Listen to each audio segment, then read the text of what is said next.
గుమ్మాల ఎనక పట్టినారులే మన సమ్మక్క సారక్క శత్రువుల నెలగొంచినారులే వేల పూలై ఎడమిల రాలిరి మన సమ్మక్క సారక్క మన దేవతలై నేలన నిలిసిరి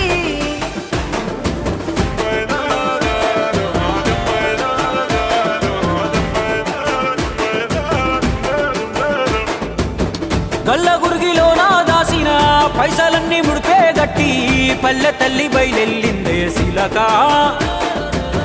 పిల్ల జల్ల సల్లం ఉంటే మల్ల ఏడు మేడాన ముస్తాని పోయినసారి మొక్కుకున్నది గనుక